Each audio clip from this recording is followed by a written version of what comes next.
Cinquième soirée politique organisée par la Fondation Friedrich Ebert au siège de l'institution à Cotonou.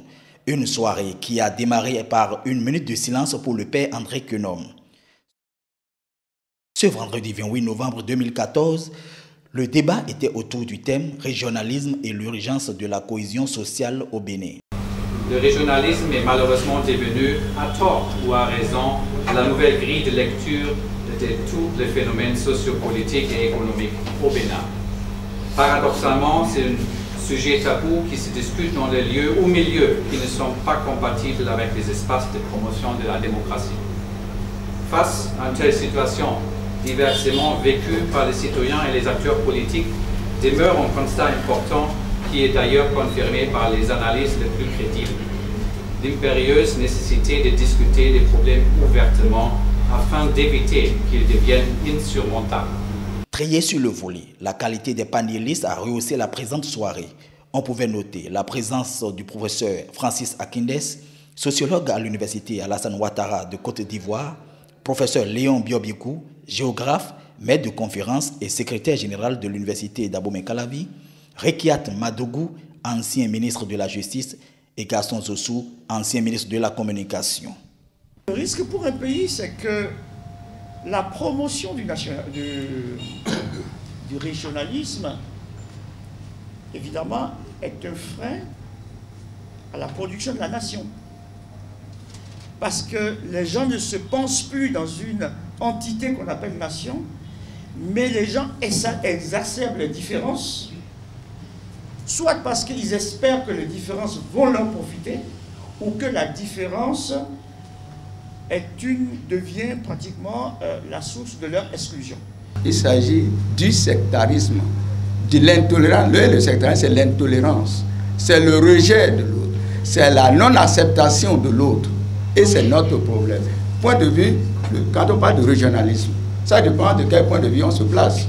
Si on est sur le plan littéraire, lorsque vous vous intéressez du point de vue littéraire à une région donnée, c'est de la littérature régionaliste. Ça n'a absolument rien de péjoratif. Pourquoi on parle des études régionales? Aujourd'hui, nous parlons tous de régionalisme, mais en réalité, quand on écoute les uns et les autres, c'est que les gens, fondamentalement, s'inquiètent sur la question du régionalisme politique, en définitive. Et pour combattre le régionalisme politique, je pense que de façon pragmatique, il y a des choses contre lesquelles nous devons tous déjà nous braquer, seuls tous seuls comme un homme. Exemple, lorsqu'on nomme aujourd'hui un cadre, un directeur général ou un ministre, la première activité politique qu'il fait, c'est de retourner dans sa région d'origine et de faire un meeting de remerciement. Je pense que si on ne s'élève pas contre ce genre d'activité politique, que nous, les politiciens, nous instrumentalisons à mauvais escient, on ne peut pas résoudre le mal. Et il y a des ingénieurs de la culture, de la pensée de type régionaliste. Il y a toute une rhétorique, il y a une manière de construire une ingénierie pour ça. Le but de cette ingénierie, c'est de créer la peur. Et si jamais nous perdons le pouvoir et que ces gens-là conservent le pouvoir, imaginez-vous pendant combien de temps vous serez encore exclus. Vous dites ça à n'importe qui.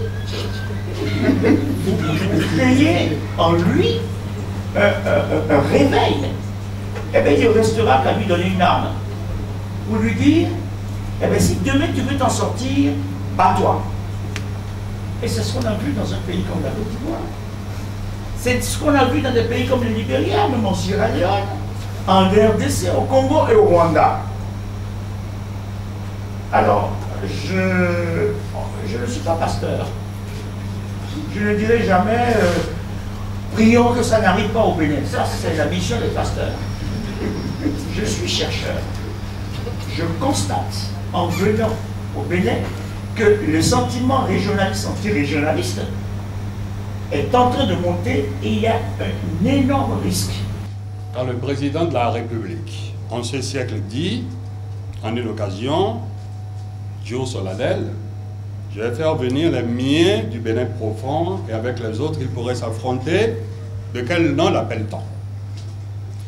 Quand tout à l'heure, donc, messieurs les professeurs, les gens de sémantique, vous reprendrez la parole, vous aurez la générosité de m'aider à qualifier ces propos.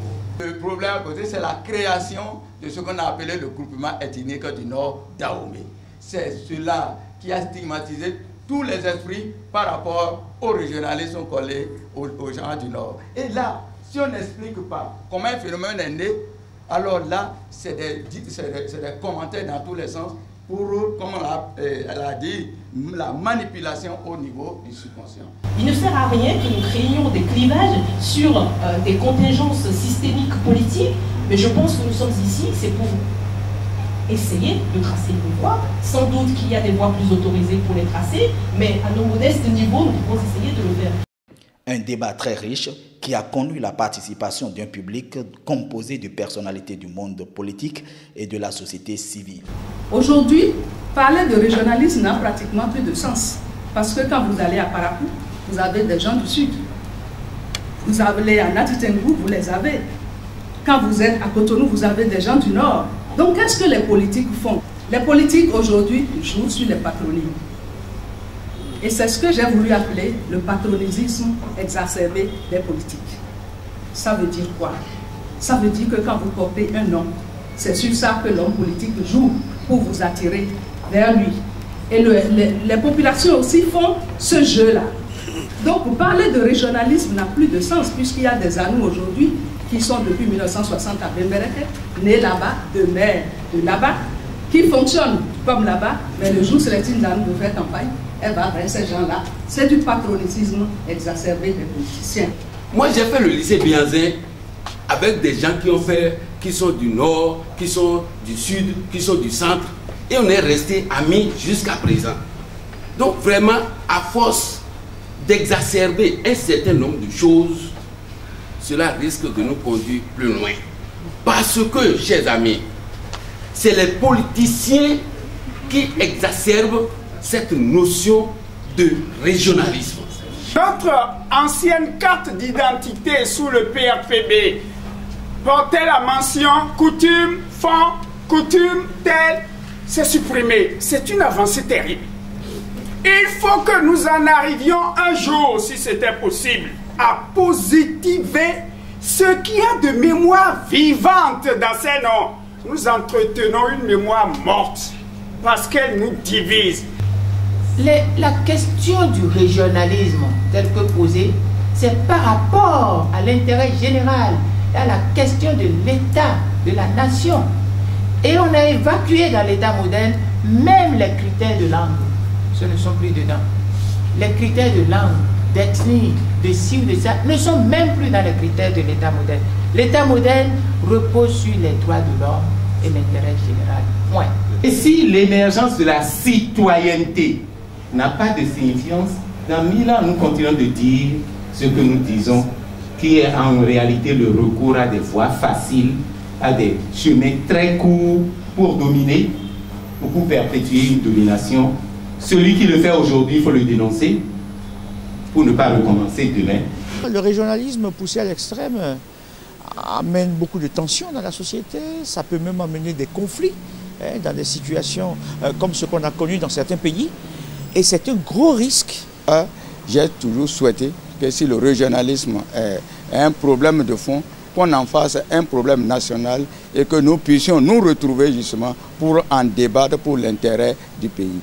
Mais je reste convaincu qu'avec l'intelligence commune des uns et des autres, avec la générosité de cœur, nous ferons barrage à ce mal pour construire un Bénin uni.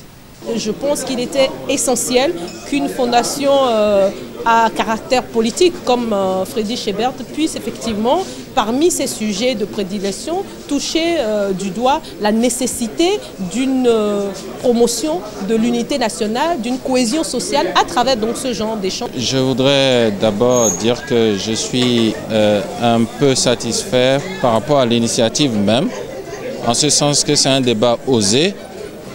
La thématique, elle date de longtemps, elle est d'actualité, elle est remuée à la veille des différentes élections. Et je suis heureux que la Fondation, fidèle à sa tradition, de faire parler les Béninois autour cette thématique qui, à un moment donné, est devenue une question taboue. C'est un sujet profond, un sujet sensible. Et souvent, même quand on veut parler du régionalisme, on tasse ceux qui parlent du régionalisme, Mais les personnalités invitées pour animer le panel ont pu dire l'essentiel de ce qu'ils pensent.